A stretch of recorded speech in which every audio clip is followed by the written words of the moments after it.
Hi, the weekly roundup of new maker products returns after a bit of a hiatus, and a lot has happened since my last one.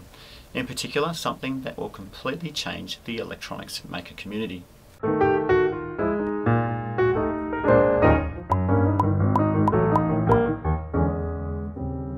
There's quite a few Kickstarter campaigns that have finished since my last roundup, but I won't mention them in this video, otherwise you'll be a little bit disappointed.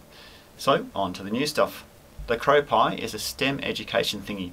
There's a number of these around, but this is the first stab at a Kickstarter campaign by Crow. It's a kit based on the humble Pi and has buttons, LEDs, motors, pots and sensors all in a snazzy portable case.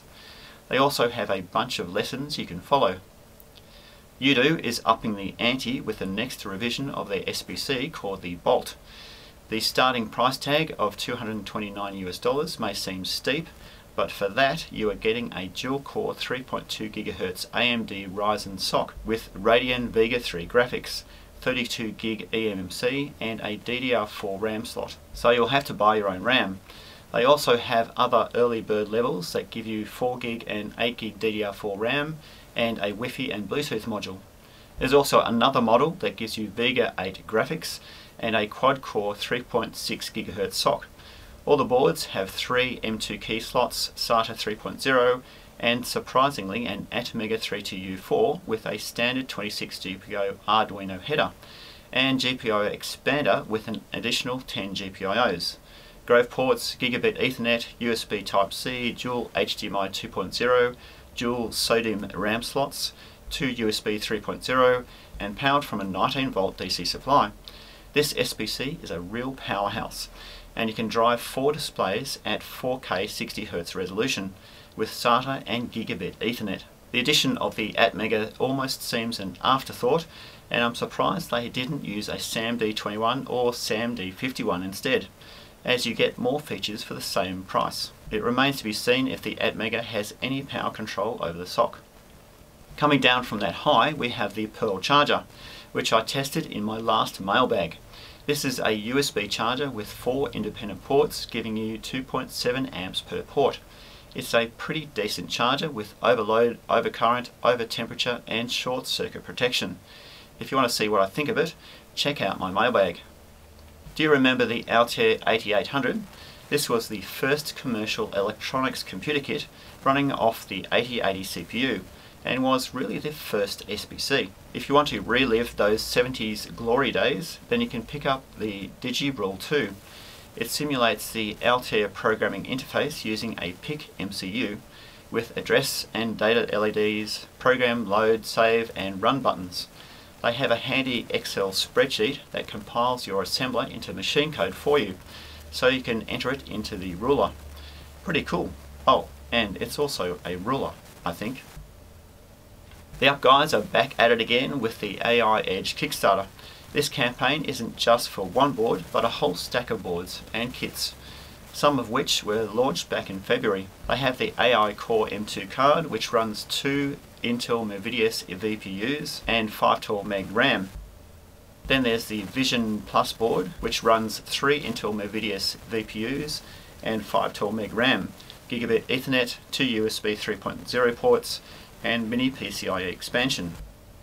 Then the Net Plus, which provides 4 Gigabit Ethernet ports, mini PCIe, SATA and USB 3.0.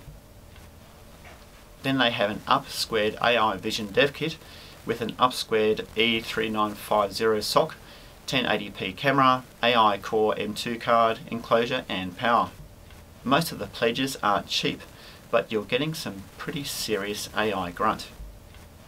If you've ever had to work with UARTs, then you'll know that your mileage can vary a lot with them.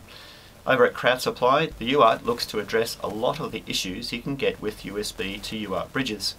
It works off a wide voltage range of 1.8 to 5.4 volts with auto sensing, has all the UART handshake lines with pull-ups on all inputs, reverse polarity, overcurrent, ESD and filtering protection, full galvanic isolation, and up to 3 megabits per second transfer rate. This is definitely one for your toolbox. The Air T is another software-defined radio, but is a whole lot beefier than others I've seen around. It's more of an SBC than an SDR, as it has an NVIDIA Jetson TX2 module, Xilinx Arctic 7 FPGA, and an Analog Devices MIMO transceiver, capable of handling up to 250 MHz on 2 TX channels and 100 MHz on 2 RX channels. If you're a radio head, then this one would interest you. The Spi Driver is a small board that allows you to debug SPI signal lines between any device and USB. Since it's a debug device, it can only hit 500 kilobits per second on the SPI bus, but it allows complete control using an open source application, so you can read and write to SPI flash or LCD screens. There's also libraries for Python and C if you really want to test out your code. Lipo batteries have a lot of inherent problems. They are fairly unstable storage devices that don't like being either fully charged or discharged, and don't have a huge amount of charge cycles. LiFePO 4 batteries, on the other hand, address all these issues. Here's a crowd supply campaign for a LiFePO 4 battery charger for your Pi, capable of handling standard 18650 or 14500 batteries, and has all the usual protection circuitry that you'd expect in a reasonable charger, as well as full control over the unit from the Pi. Bunny Hung is back on crowd supply with a video development board aiming squarely at the DMCA. It's an FPGA based board that allows video processing applications to be created without the encumbering restrictions of the DMCA.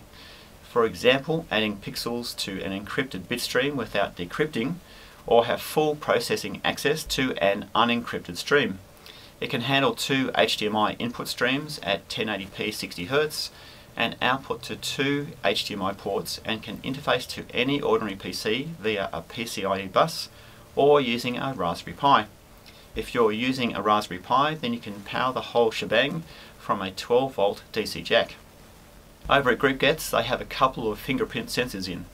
This one is a capacitive sensor with a 192 by 192 pixel sensor and onboard STM32 running off a 5-volt DC supply, capable of storing 200 prints locally and controlled via USB. Then there's this optical version with a 258 by 202 pixel resolution running off a 3.6 to 6 volt DC supply. From the 6th of July this year, the US will be imposing a 25% tariff on over 800 categories of goods coming from China, in a retaliation to Chinese government subsidies. I reckon the 4th of July would have been a better date, but jokes aside, this is something that will affect the entire electronics maker community. Every passive component is on this list: resistors, capacitors, as well as transistors, diodes, displays, oscillators, and equipment such as signal generators. About the only thing that isn't on this list is laser diodes for some reason. So you can bank on everything you buy within the US going up by 25%. That's a huge amount for a hobbyist. Will it spell the end of the electronics maker community? Who knows? But if you have this spare cash now, I'd buy as many components as possible before the price hike. The friendly guys are back at it again with a bunch of new SBCs. The first one is the Nano Pc T4, which is based on the hexa-core RK3399 SoC with 4GB DDR3 RAM, 16GB eMMC, dual-band Wi-Fi, gigabit Ethernet, M2 key, 40-pin almost compatible GPIO header, 4K capable HDMI, DisplayPort, MIPI DSi and CSI, and USB 3.0, all powered from 12 volts DC. They're doing their old trick of shoving as many features in as possible. However, good to see a lot of SBC companies abandoning their micro USB power port and using DC jacks instead. They also have a module based on the Samsung octa-core S5P6818 SoC with 1GB DDR3 RAM, 8GB eMMC, gigabit Ethernet, Wi-Fi, Bluetooth, and 174 pins of GPIO goodness, with a standard Pi GPIO header. Then there's the Smart 4418, which is based on the Samsung quad-core S5P4418 SoC, with 1GB DDR3 RAM, 8GB eMMC, gigabit Ethernet, Wi-Fi, Bluetooth, and possibly the same GPIO layout as the Smart 6818. But I'd have to check the schematics on that. This board can fit into their carrier board, which pushes out everything from the module, as well as providing SATA ports and M2 key slot. Then there's the Core 4418, which is pretty much the same as the Smart 4418, but minus a lot of the GPIO pins and in a much smaller footprint. Meanwhile, the Firefly guys have come out with a module called the Core PX3 SEJ. Either I'm not up with the latest lead speak, or the engineers ran out of naming ideas. Why don't they give it a trendy name like Pixie? Anyway, the sodium style board runs the quad-core Rockchip PX3 SE with 512 MB, 1GB or 2GB DDR3 RAM options, 4GB to 32GB eMMC options, SD slot, gigabit Ethernet, Wi-Fi, Bluetooth, HDMI and all the usual plethora of GPIO options. The SoC is capable of encoding and decoding H.264 video at up to 1080p 60Hz, and you get all this for only $40 US, which is pretty decent. The only catch with sodium SBCs is that you usually get hit with the carrier board prices. However, for only an extra $20 US, you can pick up the carrier board for this. Last year I predicted that 2018 would be the year of the FPGA for makers. We're already halfway through the year and we've seen boards like the tiny FPGA surfacing. Well, the Arduino guys have also seen the writing on the wall and have released the MKR Vidor 4000. Based on the Intel Cyclone FPGA with a really stupid name, it has 16,000 logic elements, 8MB SD RAM, 2MB QSPI flash, HDMI, MickMake CSI interface to a mini PCIe connector. Not only that, but it has a SAMD21 with all the GPIOs pushed out, and a hardware crypto chip. Can be powered from PCIe bus, USB or Lipo battery. This is a very cool little board, and I think I might get a couple of them for future projects. Then there's an upgrade on the Arduino Uno running the Atmega 4809 and a U-Blox W102 Wi-Fi module. This makes it very similar to an ESP32, but the advantage is both ICs work independently, so your code doesn't have to share the CPU with the Wi-Fi code.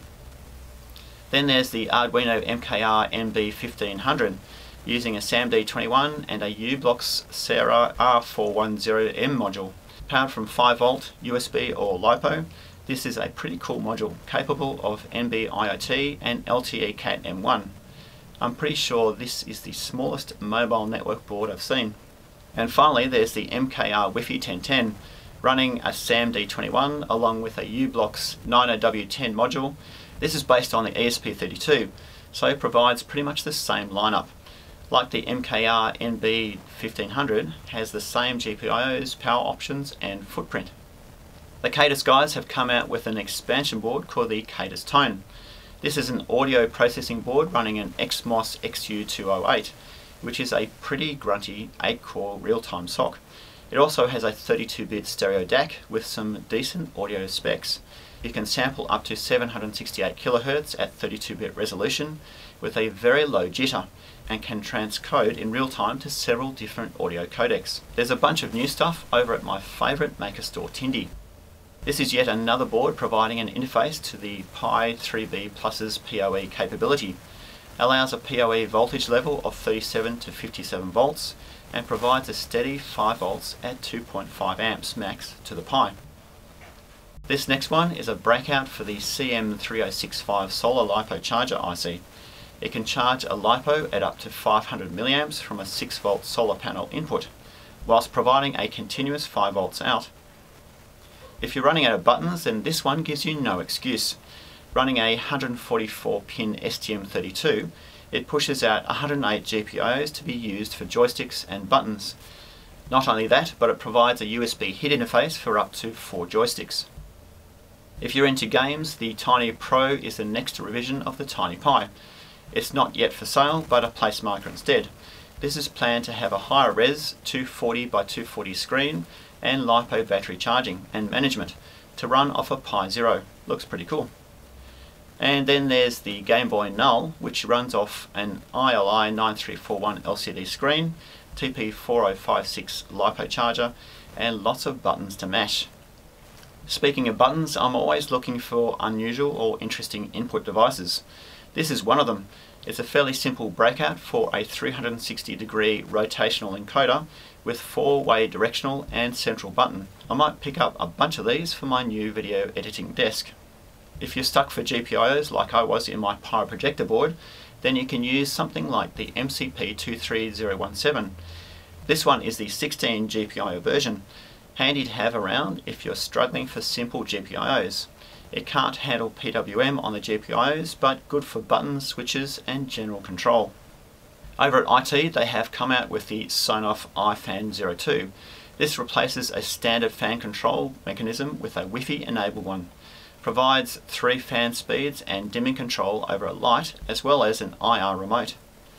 If you're stuck for Ethernet based connectivity on a Pi Zero, then this simple board provides the standard ENC28J60 Ethernet IC as a simple Pi hat. They also have an MT3620 development board available on pre-order. This is an Azure Sphere compliant board, therefore runs the Azure Sphere OS and provides 45 GPIOs for hacking around with. Mobile connectivity boards are still fairly expensive, but coming down in price. This Pi hat runs the u-blox Lara R230 module, giving you LTE Cat 1 with a fallback to 2G. Access is over USB or UART, and they've thrown in a couple of Grove ports as well. Then there's the WIO LTE, which is a board giving you LTE Cat M1 and NB IoT. It runs an STM32 breaking out 6 Grove ports and an SD slot. It can be programmed up with the Arduino IDE, Mbed or Espruino. Adafruit have come out with the Itsy Bitsy M4 Express, sporting the almost new SAMD51 MCU. This is a step up from the humble SAMD21, giving you a 128 MHz Cortex M4, 512KB flash and 192KB RAM. The board also has an additional 2MB SPI flash, allowing you to run CircuitPython code. Over at SparkFun they have the Pixie 2 CMU Cam 5. This is a step up from the previous version, giving you 60 frames per second object detection and tracking at 1296 by 976 resolution. They also have in the MLX 90640 IR array, which is an array of 32 by 24 thermopile sensors. It's essentially a cheaper version of the FLIR based thermal cameras. DF Robot has a cheaper version of their high-end LiDAR. For $99 you get a LiDAR with a range of 12 meters and 8,000 sample points at 10 Hz. Access is via USB. And a 5-beetle media cover that has an NAU8822 audio codec, allowing recording audio from the onboard mic and an OV7725 based MIPI CSI camera interface. The Sunflower is a pretty decent solar power manager board. It allows charging a battery using MPPT from a 7 to 30 volt solar panel input with a maximum charge current of up to 2 amps. It also provides 3 regulated outputs, 1 amp at 3.3 volts, 1.5 amps at 5 volts, and 500 milliamps at 12 volts, and contains all the usual power protection circuitry. A pretty decent board. If you are playing around with composite video sources, then this 5-beetle cover will allow you to overlay OSD text onto an AV input signal at up to 540 by 192 pixels. The Latte Panda Delta was a successful Kickstarter a while back. DF Robot are now putting this up as a pre-order. The $168 version runs the 2.4 GHz quad-core Intel N4100 CPU with 4GB DDR4 RAM, 32GB eMMC, 2 M2 key slots, gigabit Ethernet, Wi-Fi, Bluetooth, 3 USB 3.0, 100 GPIOs, yes that's 100 GPIOs, and 4K 60Hz capable HDMI and DisplayPort outputs. Really bang for your buck is pretty good with this little baby. There's also the Latte Panda Alpha 8G, which is more of a powerhouse, running an Intel i7 with 8GB DDR3 RAM and all the same GPIOs as the Delta. This video has been sponsored by JLC PCB. You know, I've been asked several times why I accepted this sponsorship, as there are many PCB manufacturing companies around, all doing pretty much the same thing. One of the main reasons is that I was impressed at how they approach customer support. They are very keen to do the best job possible and interact with customers properly.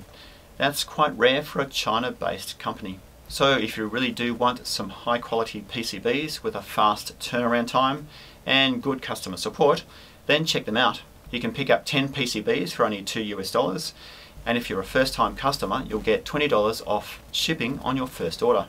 So that's about it for this week's Roundup. If you like seeing more of this content, then consider joining the band of really cool patrons I have on Patreon.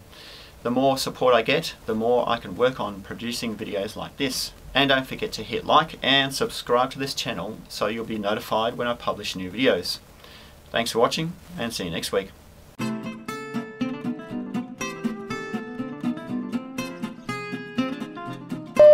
You're my superhero!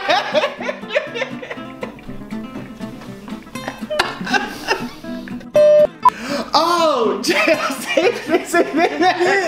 yeah. Can't laugh. That's gonna be so difficult. No, you should go like this. What's the matter, darling? What's the matter, darling? No, you need to put your hand on my shoulder and go, what's the matter, darling?